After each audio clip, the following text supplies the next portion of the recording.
It's a need. It's a huge need. It's this transformational thing. It just was never going to happen. It was another decade until that technology worked. I haven't heard about anyone else doing it this way. Was that always the intent to go down this path? Technology has really advanced the last couple of years in a way that was pretty unpredictable. So you can't anticipate some of these timelines. If you could fast forward 10 years and see one impact that your work's made on the world, what would you want it to be? I think the best businesses have these two things. Using venture to fund something doesn't make any sense, particularly right now with AI and all this other things going on, because probably you don't know every little thing that you need to do along the way to get to the magic. So you need those two things together. Kevin, coffee, tea, or something else, what fuels your morning? Hey, Greg. Coffee. Yeah, absolutely coffee. Right. Yeah, definitely. Straight to the coffee. Straight coffee. When you were a kid, what did you think you'd do when you grew up? I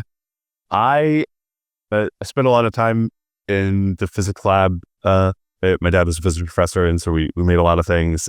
And I always thought I would build things. Thought I would be an astronaut for a little while. But yeah, ended up doing robots. I mean, it's kind of related. It's pretty related. All science. Yeah, that's it. What's one technology that you can't live without? Yeah. I've been thinking about this a little bit. I really feel like there's a lot of, there's not much technology that you just have to have. I was wondering if like coffee counts as technology. I can't live without coffee. Nespresso. Yeah, that's right. Outside of that, I've been playing around with agents a lot lately. And just having fun. Like I look for things that kind of improve my life, maybe a little bit tangential from work, a little bit, but I still learn about. So playing around with agents quite a bit. Very cool. Yeah, that's going to be such a huge thing, like in the next couple of years, isn't it? It's just every day you see new things coming out, and yeah, it blows my mind. Still trying to get my head around it all. And yeah. Not quite working yet, but still some very cool things coming. Yes. Yeah, for sure. If you could fast forward 10 years and see one impact that your work's made on the world, what would you want it to be? Yeah. I think the promise of robotics is this idea that the dull, dirty, and dangerous work is sort of handed off to a machine. And I have been in love with that idea since I started in robotics about 20 years ago. That's what I want to see happen. I want to see this sort of like industrial revolution happen where machines can fold our laundry, do our dishes, dig the trenches, and just like take all of this heavy duty work off of our hands. I think that accelerates the economy. I think it makes our lives better. I think it gets us to a place where we can build things in a better way. And I'm super, super excited about that. Love that. Welcome to Machine Minds, everyone. I'm your host, Greg Terrusian, founder of Samson Rose, your robotics talent search partner. And on today's episode, I'm joined by Kevin Peterson, co-founder and CTO of Bedrock Robotics. Thanks for being on the show today, Kevin. Greg, thanks for having me. It's a lot of fun. Yeah, my pleasure. Let's jump into it. So let's go back to your career journey. And if you can walk us through your path and what led you into robotics and autonomy outside of your interest in being an astronaut, of course. Yeah. So I was in love with going to space when I was a kid, but I actually started in psychology in undergrad, and I thought I was going to like study the mind. My grandfather was a psychologist. He worked with a bunch of the big ones at Carnegie Mellon, and I ended up going there. I spent about a year doing that and started like building projects on the side, and like started skipping classes constantly to build things, and then decided I should probably just do that as my major. So I switched over to electrical engineering, eventually, towards the end of undergrad, a professor, Red Whitaker, posted a poster on the wall of it was like a dune buggy flying through the air in the desert with lasers on it. And it was like, come be part of this class. And I had to do that. So I did it. That was the first self-driving car. And there were a whole bunch of like really amazing people on that project, who ended up, starting Chauffeur and doing a dozen other things. So that's what got me started, and then I've kind of been building ever since. That's so cool. Great marketing from that professor. I mean, Oh yeah, one way of getting Red's people kind of involved. amazing. Yeah, Love he's that. yeah, he's not as well known as some of the other guys now. He's a little older, but he's incredible. That's very cool. So you co-founded Marble, you led Caterpillar Robotics after the acquisition, and obviously ran perception at Waymo. What were some of those biggest lessons that you carried forward from all of those experiences? Yeah, yeah. So those are all robotics companies, but they have very different flavors. Astrobotic, we started after the DARPA Grand Challenges. Those spin out from Carnegie Mellon. We built moon landers. The company's still going, and is part of the Artemis program and return to the moon. So very cool, but very different funding model. It was the idea there was we tried to be venture backed, but super hard to have a business around going to the moon. Then Marble was sort of a pivot into we've done this space thing. The idea at Astrobotic was land on the moon. Eventually, in, I don't know, 20, 50, 100 years, you're mining the moon. That's an incredible business, but it's so long-term. So Marble, the idea was build an autonomy system that we knew we could build. So low speed, safe, very, very safe. Maybe build the hardware. So we built delivery robots at first, and we pivoted into construction eventually. The idea was to build this system that we knew we could build. So there wasn't a whole lot of magic in it. But where there was a clear business, it was a little bit of a smaller business, but it was immediate. And then, of course, then we ended up selling that to Caterpillar. Maybe tell that story later, but ended up leaving and going to Waymo, where at the point where I joined Waymo, they had a ton of funding. They're just cranking. Boris called me up and said, "Hey, you should work on these trucks."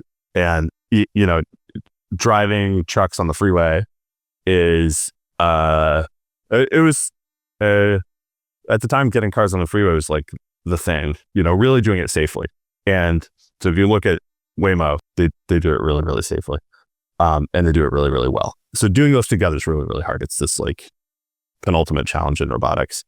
And so I take a step back and I look at that journey as like 20 years of developing the tech. There's a few things that really stand out to me. One is some of the challenges are just really hard and you don't know what they are ahead of time. So like we didn't know about deep learning when we started. I tried to do a bunch of the computer vision back on the DARPA Grand Challenges. We decided that was just impossible for, we had like a 3-year, 5-year window where we were building those cars, and it just was never going to happen. It was another decade until that technology worked. So you can't anticipate some of these timelines. The other is, if I look at like Astrobotic and Marble, one of the big lessons there for me was you want to build a business where you have two things. I think the best businesses have these two things. One is some massive thing that you're going for, something where when you look back at the end of the day, and maybe it takes you 20 years, 50 years to really do it. But when you look back at this journey that you've been on, you just absolutely changed the world. In space, it's like land on Mars. In robotics, it's you've got a, I don't know, humanoid in everybody's home. You're really doing the work, and it's like trenches, and it's all these different things that we're doing. So there's magic, but then at the same time, in the short term, you need a business that you can rely on that spits out cash, and you use that cash in a profitable manner to reinvest in developing the magic, because probably you don't know every little thing that you need to do along the way to get to the magic. So you need those two things together, and finding those is tricky. What's your advice on that? Is it like, hey, have your North Star vision, but know either there's milestones or commercial products along the way because I've had this conversation a lot and we talk about it a few times on the show, but especially in the last few years, investors even, it's all about like, hey, what's your route to profitability, unit economics, all of that stuff. It's like if you have a moonshot idea, that's so like astrobotic, like it's so far off, right? And there's few and far between investors that are going to just keep pumping money in. So I'm just curious on your perspective on stuff like that. Like, how do you do it? Yeah, or like, is it milestone based? Is it product based? Yeah. So, where Bedrock has settled is you have milestones. You have clear things. When we were starting Bedrock, we looked at kind of 2 years and we asked, can we get to a point where we have something that's very valuable, that in 2 years we know we can build? And that's kind of this mainline thing. We looked at technology, where technology readiness was. We had been working on some stuff that was like really hard and cutting edge at Waymo. And so we sort of knew the state of the art pretty well. And you look at where that is, and you say, okay, well, like with 10% more work, you can sort of translate this, and it's going to be a lot of like effort to get this thing done, but 10% more magic, like what changes? Can you go address a problem? And there you can really write out milestones. Over an 18-month window, over a 2-year window, you should be able to write down exactly what you're going to go do. That doesn't mean it's easy. It's like a lot of stumbling blocks along the way, but you can like write down the proof of how it's going to work. And then in the long term, you have to be in the direction of something that is just incredibly transformational. Otherwise, using venture to fund something doesn't make any sense, particularly right now with AI and all these other things going on. You need something that's pretty big, I think. Yeah. Yeah. Makes sense. Very cool. There's probably other ways to run companies, but that's what I like. Well, yeah, no, I like that. It's always interesting to hear different people's perspectives and some people that have been in the trenches like yourself. So that's good. That's great. So let's shift gears. Bedrock, for those who are unfamiliar, who have been living under a rock and haven't had their eye on the venture space recently or robotics, what does Bedrock Robotics do, and who are your customers?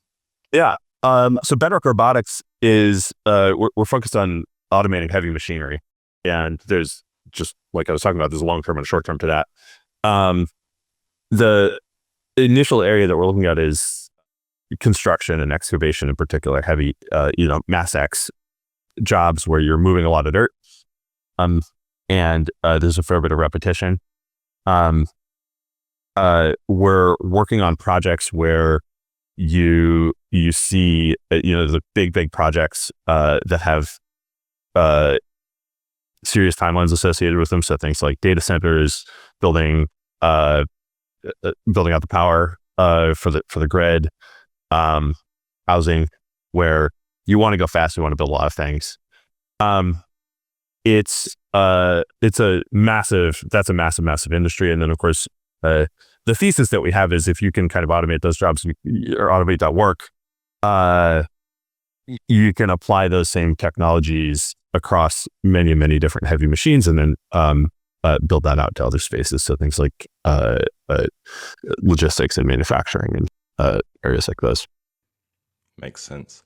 Yeah, I was speaking to someone in the construction space and automation space, and it was very eye-opening to me how much of the cost of these projects is on manpower, is on staffing, right? Like to actually get the team there. So the more that you can automate, obviously reducing costs, reducing timelines, and allowing the need for, like you're mentioning, housing, data centers, all the stuff that we're struggling with at the moment, to really come together more efficiently and cost effectively. Yeah. I don't even necessarily think about it as cost effective. Like the transformation here is actually that you can do the work. So there's a ton of work to do in the United States. If you look at Texas, it's just building like crazy right now. Look at AI. We're not going to be able to build the amount of power that we want to build. Full stop, right? And part of that is excavation and building these foundations. The reason that we can't build it is because there actually just isn't enough labor to go after the work. And we see jobs over and over again where they're stalled out. There's a multi-billion-dollar job in the Bay that we saw about a year ago where they couldn't get it to pencil out because they couldn't get enough people on the site to build the housing that we need. And in the Bay, it's like crazy, right? Like can imagine like not building houses in the Bay. It's crazy. But that's what we're doing. And so the things that we want to do first are things where we unblock the critical path for these projects, and you push go on some software and a machine starts working. It's working alongside people where there's other work that has to get done, but it's augmenting that workforce, making those projects go faster. Maybe it's working at night when people aren't there. Maybe it's working on a project that's behind. You're augmenting the workforce. It's a rental machine that you turn on and it goes. And then that accelerates the projects. Awesome. So how did the company how did the company come together? You mentioned Boris called you over to Waymo, assuming that's where you met there or you knew before, but I'm curious how you guys all came together and what the founding vision initially was. Yeah. Boris and I have known each other for a long time. Actually, we met in grad school. Oh, really? Cool. We shared an office. Had lots of fun back there. We kind of parted ways and then came back together at Waymo. When Waymo paused the trucking work, we looked at where we were, and we had a bunch of things that we wanted to go do. We wanted to launch the freeway. It's public that's starting to happen. There's a long sort of like trial period when they're launching it, but we got before we left, we got to the point where the freeway technology was in a good place, and we had done the initial launches. And we started to look around and say, do we want to stay here and continue to work on these cars? Is that where we have the most impact? Or is there something else out there? And of course, there's so much going on in the world that's exciting right now. Waymo kind of went through the 0 to 1 while we were there, where the San Francisco hadn't started, wasn't running yet when we were both first there. And at this point, it's scaling like crazy, and it's awesome. But that sort of like 0 to 1 creative, what's the next challenge thing, sort of dissipated. So we started looking around, and we looked at all of the different kinds of things that we could do. I think we looked at like 30 or 40 different things. Everything from like, do we build AI for, energy markets, or, pure AI plays, to something like construction. And every time we started looking at it, we said, we've got a lot of expertise here. It's a need. It's a huge need. It's this transformational thing. I love self-driving cars. But a funny thing about them is I don't think they really fundamentally change your life. Like, if you get in a self-driving taxi as opposed to an Uber, you're still taking a car to work. If we change, you're not driving. You're not driving, which is nice. Yeah.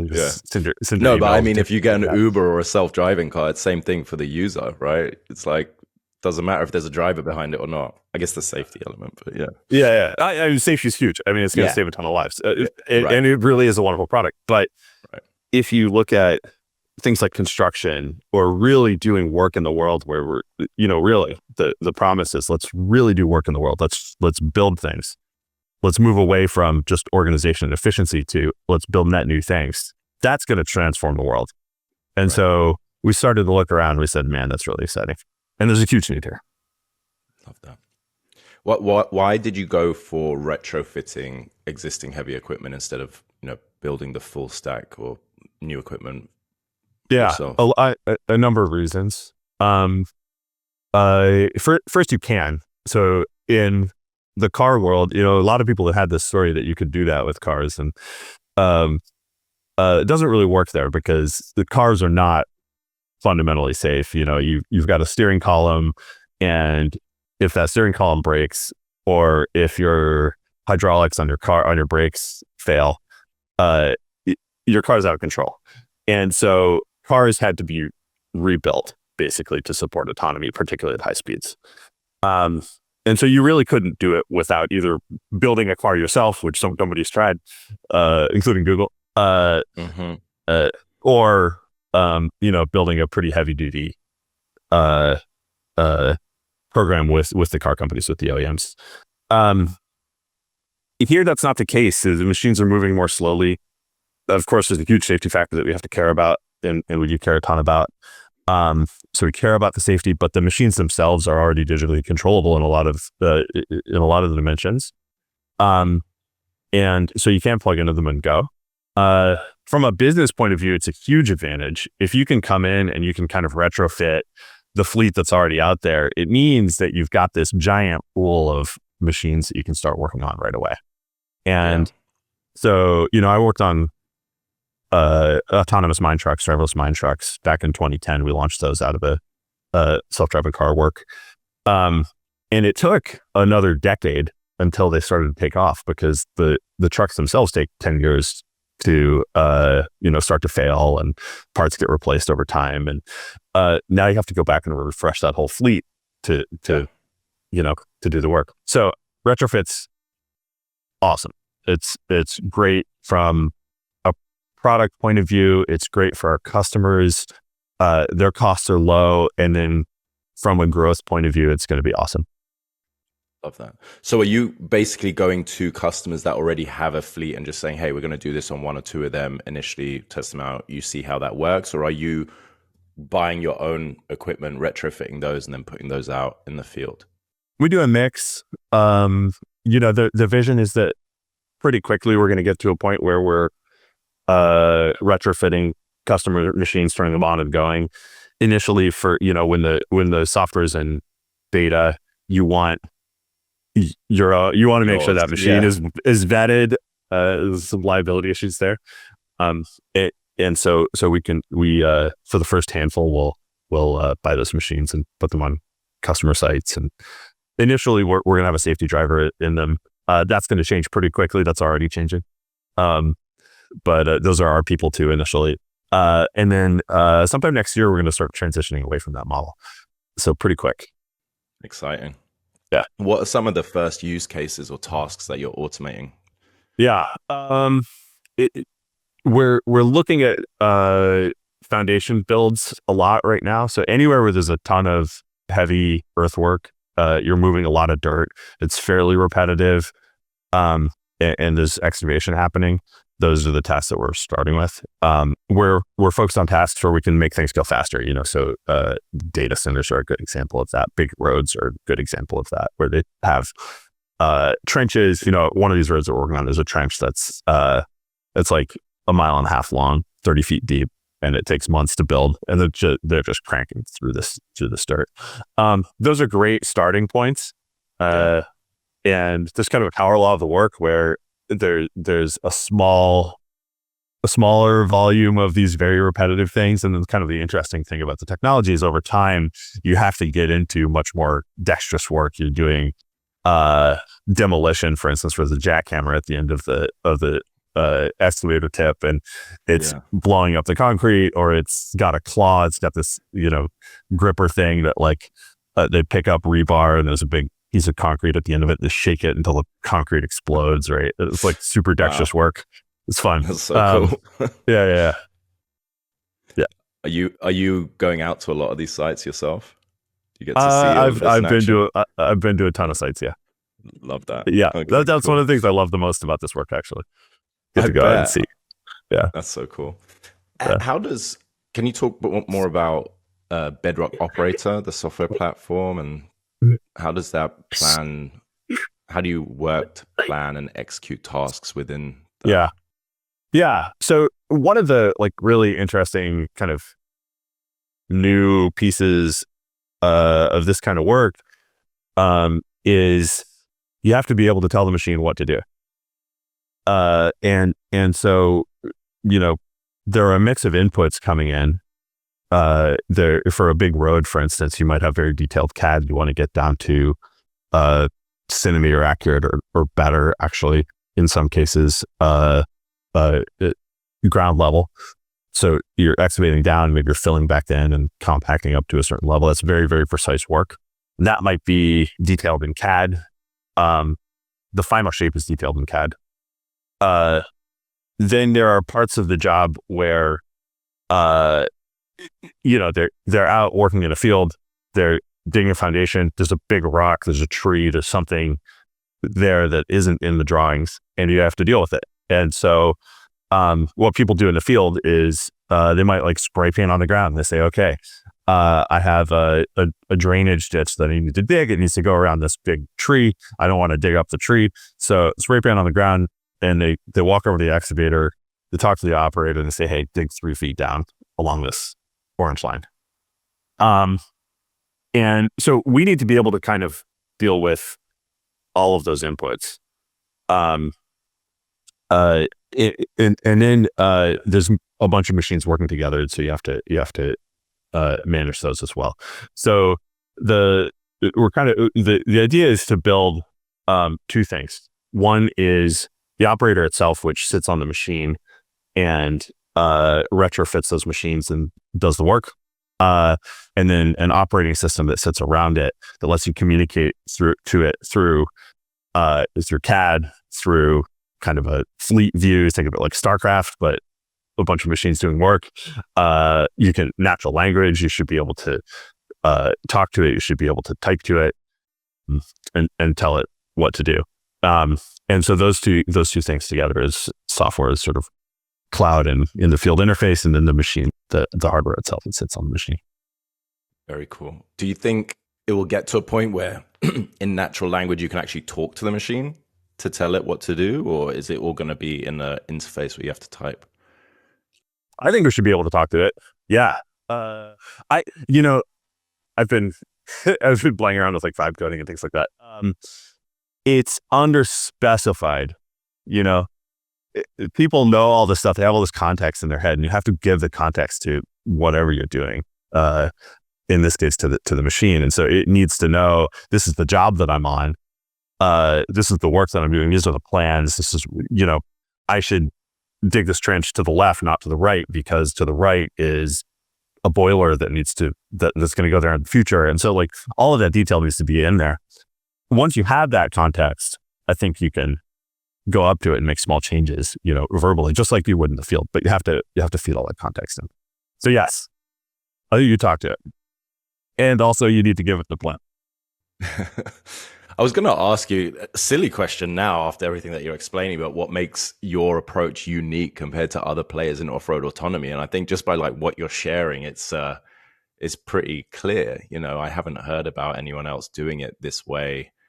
Was that always the intent to go down this path, or was it more like as you started researching and looking at the problem and looking at the use cases that more and more came up that you were like, hey, we need this operating system, or we need to start with this to get to that point? Yeah, technology has really advanced the last couple of years in a way that was pretty unpredictable. So I think we had this notion that we wanted to get there. The idea that we could do it very quickly has been a little bit surprising. Like, I think we will be able to get there much faster than we had anticipated. There's some great techniques for doing that now.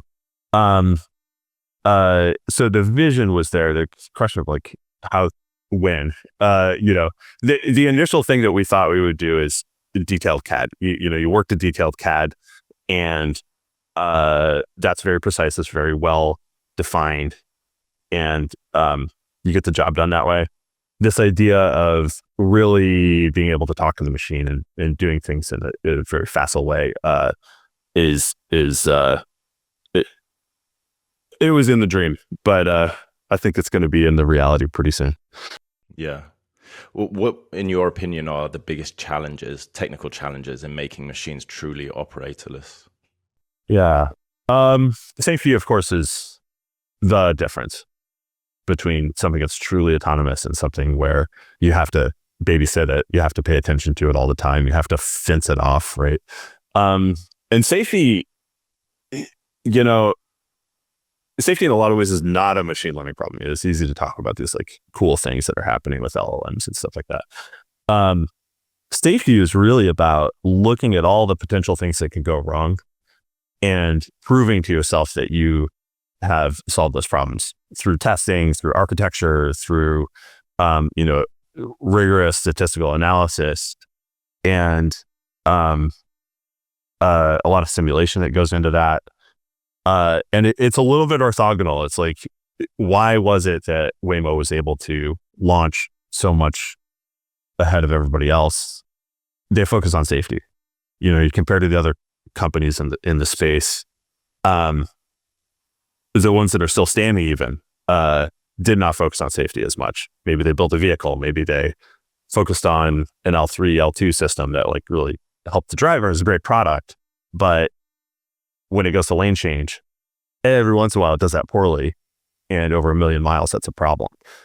How do you solve that? Well, it's by analyzing those cases and saying, well, you maybe don't care so much about performance in every single domain, but what you do care about is that every single time it sees the person that's near it.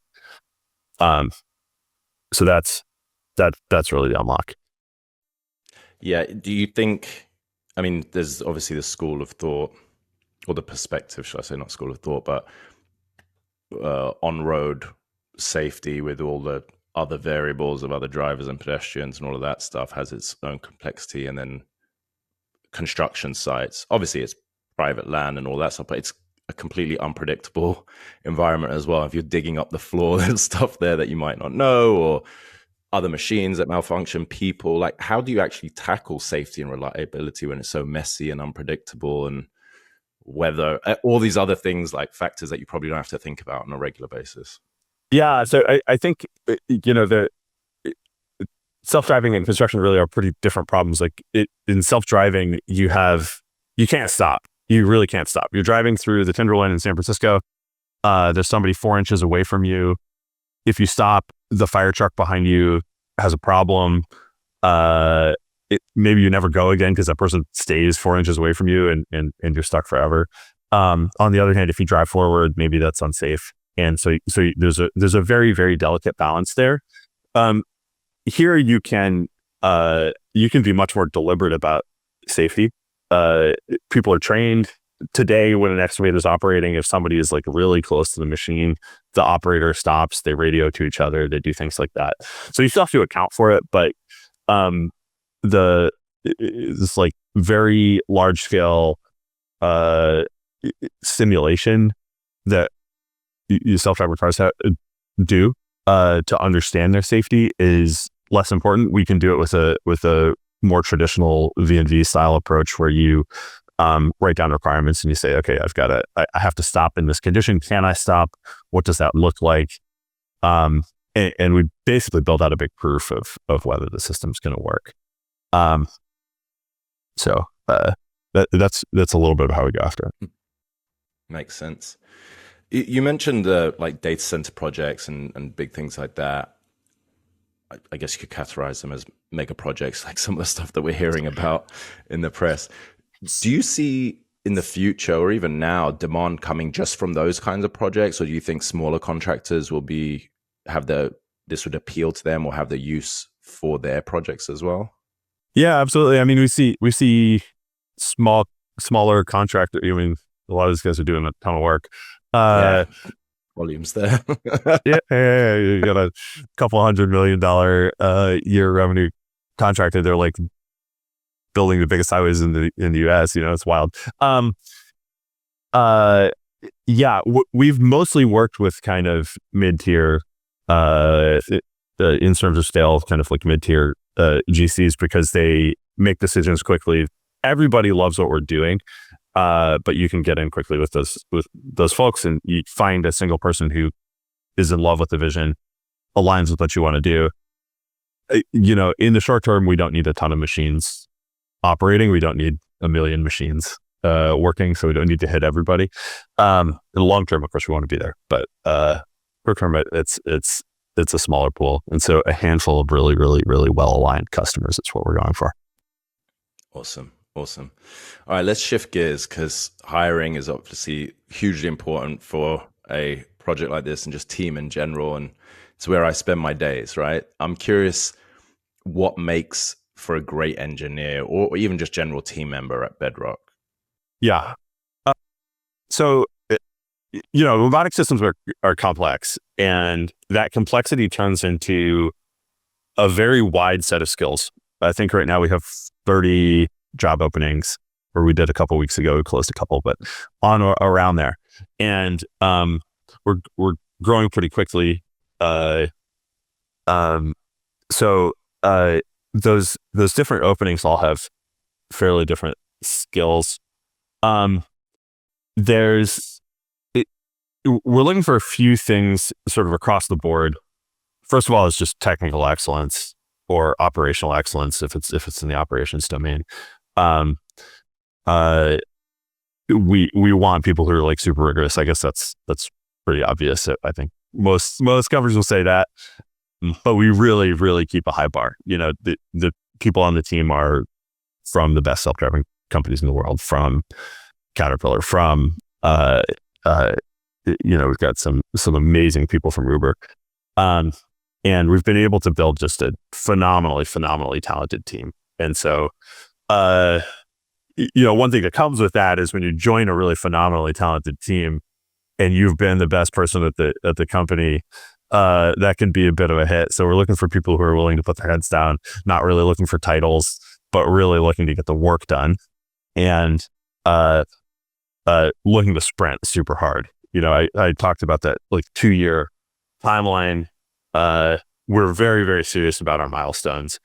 There is interesting science going on in the background, but really the goal is like hit these milestones. And we view hitting those milestones as the key to taking big steps in the technology. And so we're looking for people that are really product driven. They care about hitting the milestones. They care about timelines. They care about the technology, and put their heads down and get things done. High agency,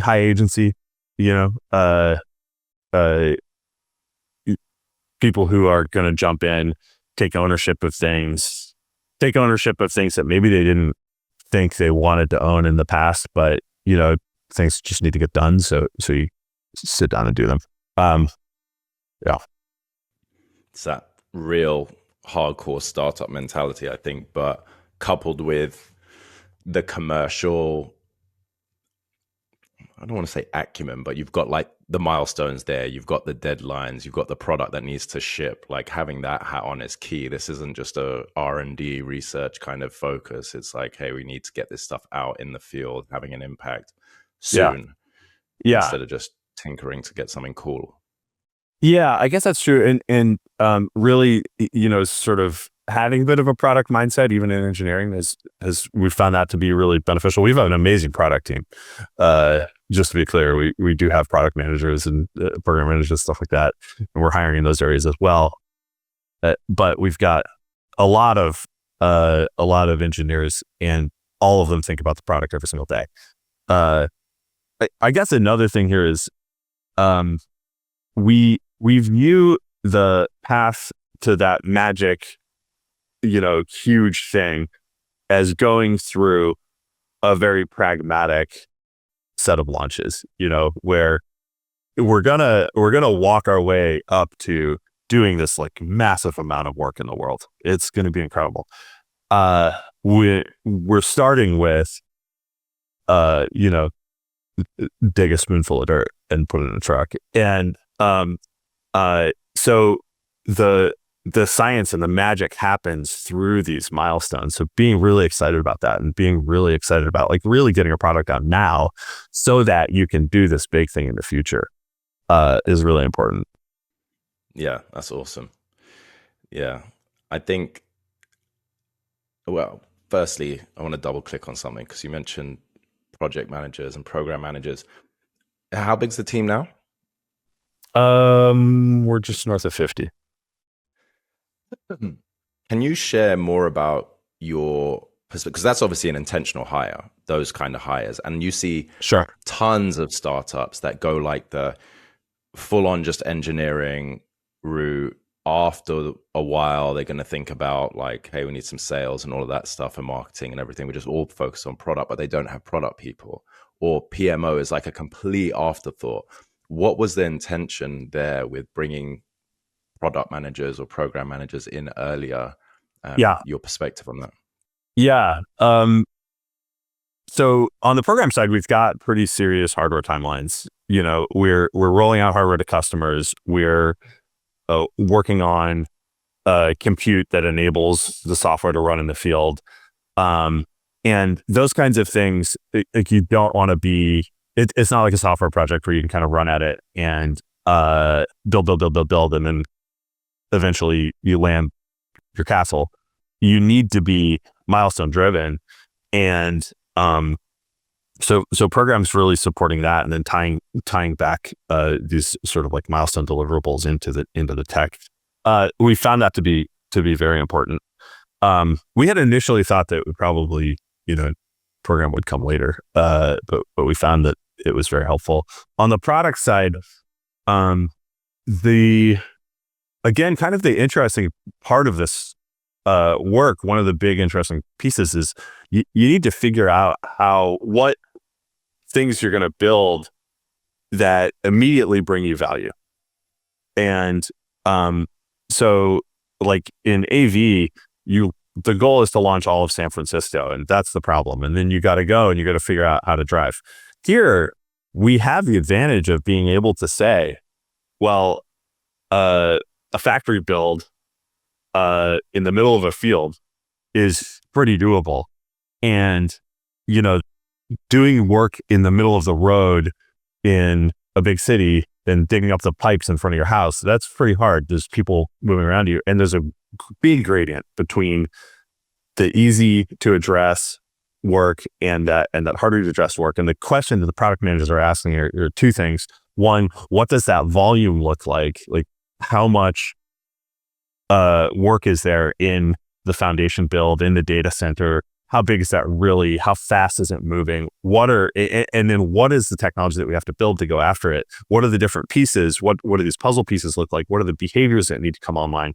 And it's a super, super rich problem. So it's really valuable for us to have people thinking about that every single day. Then we tie that back into technical work that's super interesting. So things like we data collect on a bunch of different sites.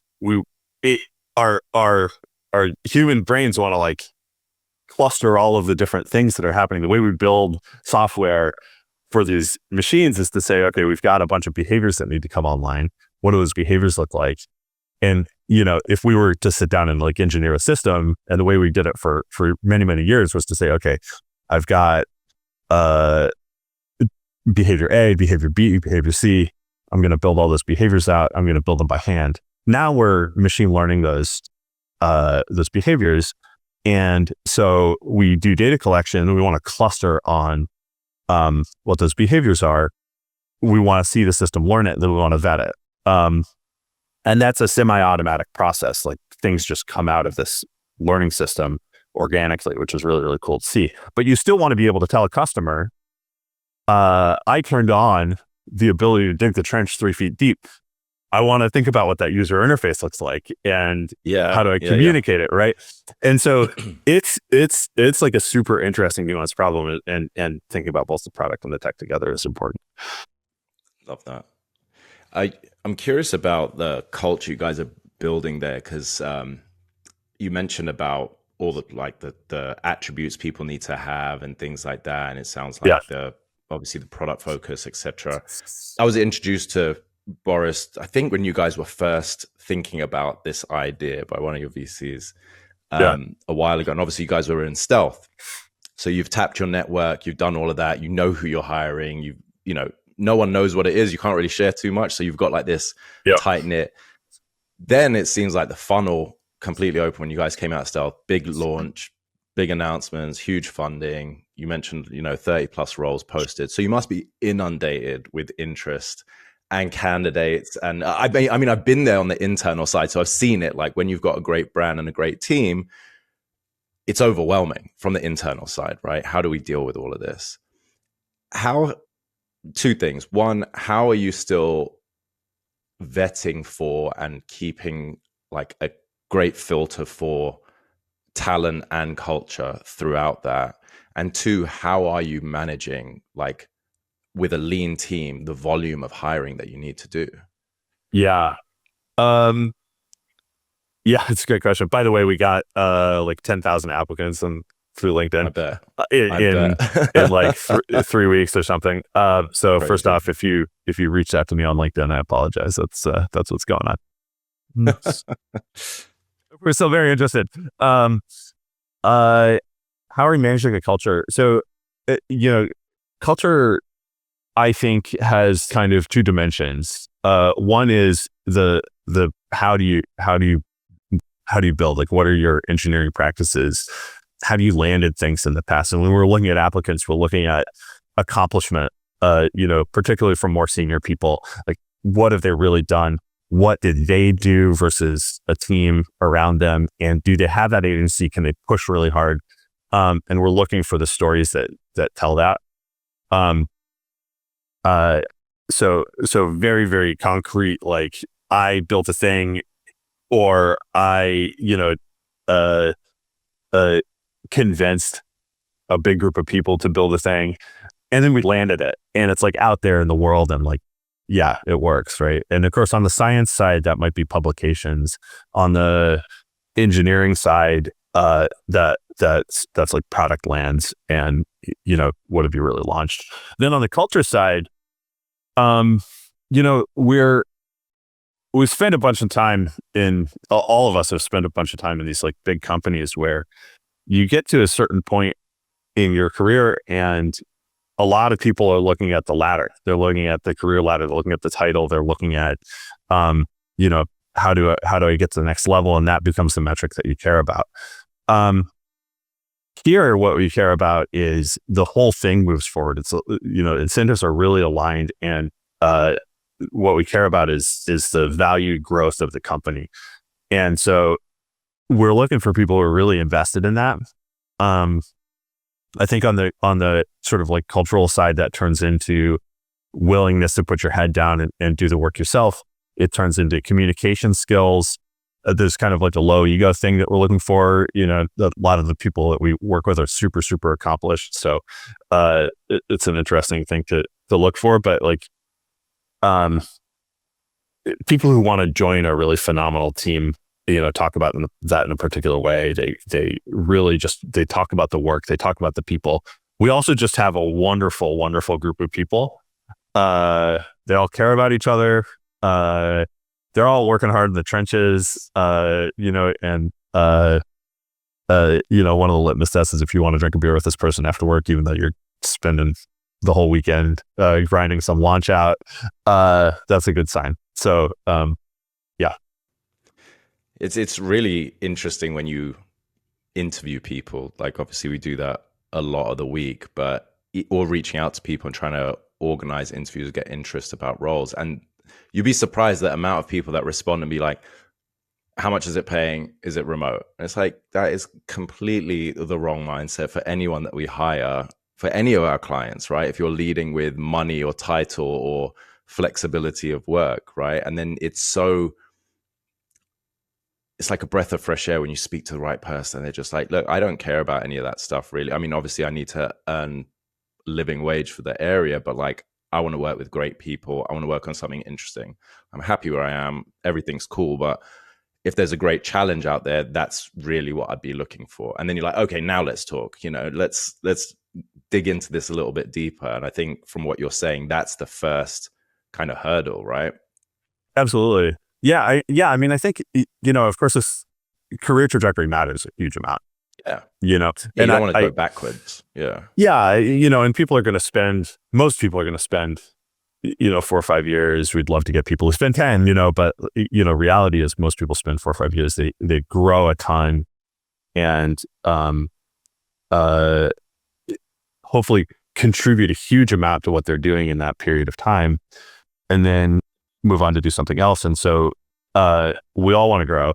We all want to grow financially. We all want to grow with our skill set. We all want to move through some progression. And of course, that stuff hugely matters. But, title chasing and, What chasing? Yeah. Well. Like, how many people can I hire?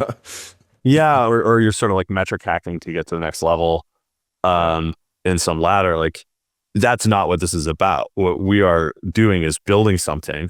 And at the end of the day, everyone at the company's growth is and success is tied together. Like, you are going to win by building an incredible product. You're going to win by building an incredible product, and by building an incredible product in an incredible space that has huge, huge market cap, huge technical challenge, and visibility, you will succeed in the long term. And so if you like that idea,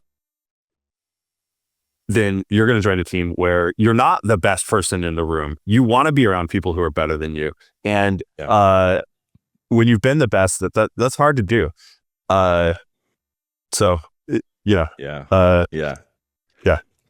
I guess that as well as like a core personality trait as well, right? Because that is in line with being challenged or having your eyes open more or being around amazing. It's like that A player, B player, C player mentality, right? Like A players attract and refer and bring in more A players because they want to be around them, but B players want to refer and be around C players because it's like the crab in the bucket kind of mentality. They want to be pushing themselves up. And I think part of that like gets blurred with ego because you can be an A player technically, but great, there's a lot of technically amazing people that rub everyone else the wrong way, that are disruptive to culture and milestones and attrition. At the end of the day, people aren't going to be engaged when they're around assholes, basically.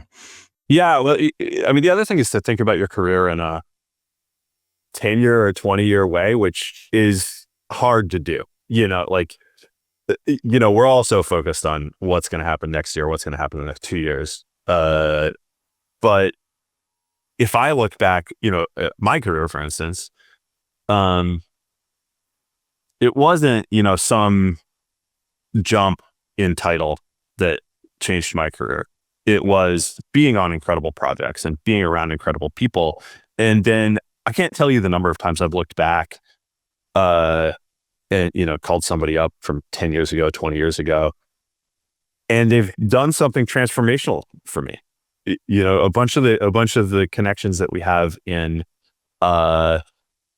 construction are from people that we knew from a long time ago and who just wanted to help us out because we did awesome things together. And if you look at your career as kind of a 20-year journey, or you look at the sort of like exponentially growing impact that you are going to have as someone who's just incredible, then it doesn't matter what your title is going to be in 2 years. It doesn't matter at all. What matters is that you're around these incredible people. You're around the PayPal mafia of robotics, right? And in 5 years, in 10 years, they're the people starting the companies. You're the person starting the company. You're going to go off. You're going to change the world right now. You're going to be at the Google of the current period. That's how wealth is going to come. And if you look at it in that light, it's just an entirely different game. Yeah, for sure. Love that. Last thing on hiring, curious, what roles or skill sets are you most focused on hiring in the next year? Yeah. We are, years a really long time. 6 months. Right now, what are the 30 roles? Like last month.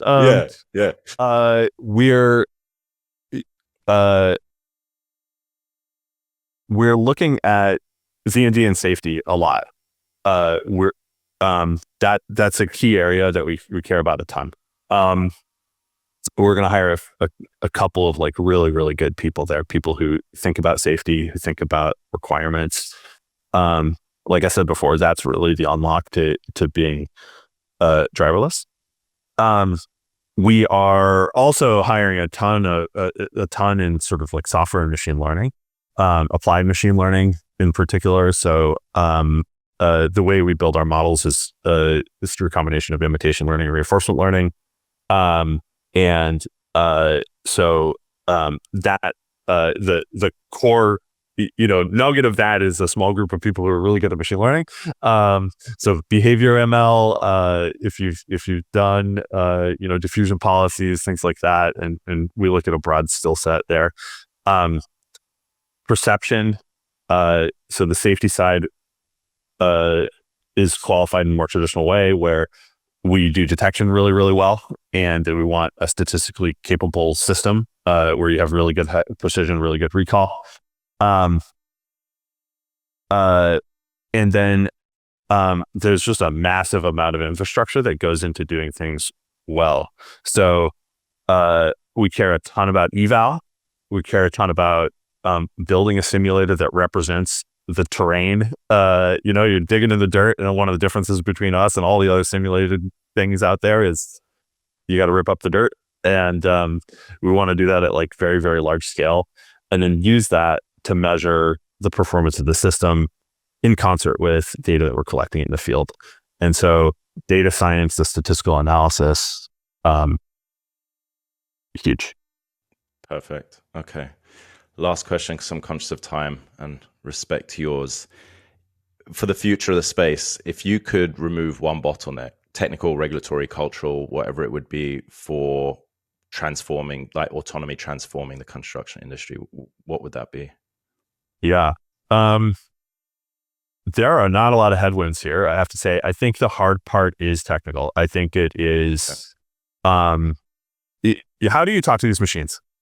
Like, we have ideas about how to do it. You go try to vibe code something right now, and 50% of the time it works, and 50% it doesn't, right? So like, that's not going to work for building a bridge. Yeah. Awesome. All right. Look, Kevin, thank you so much for being on the show today. I really appreciate it. I know you're a busy man. This is awesome. Great insight. Very exciting to hear more and learn more about Bedrock robotics. How can our listeners learn more about you guys, follow along, apply, and all of that good stuff? Yep. Website's bedrockrobotics.com. You can also ping me on LinkedIn. At this point, my volume has gone down.